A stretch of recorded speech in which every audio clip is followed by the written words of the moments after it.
নষ্ট রাজনীতিতে আর থাকতে চান না বলে স্পষ্ট বার্তা দিয়েছেন আমার বাংলাদেশ পার্টির সাধারণ সম্পাদক ব্যারিস্টার আসাদুজ্জামান ফুয়াদ। তিনি বলেন, দেশকে ফ্যাসিবাদ মুক্ত ও ইনসাফ ভিত্তিক রাষ্ট্রের রূপ দিতে হলে পরিবর্তনের রাজনীতির পক্ষে দাঁড়াতে হবে।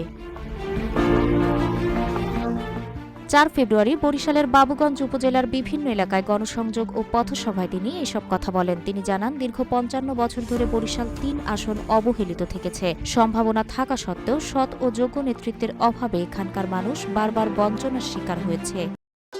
ভবিষ্যৎ হোক নিরাপদ, বিনিয়োগ হোক বিশ্বস্ত, আর আমার পছন্দ Salt Bae. Welcome to Salt বে।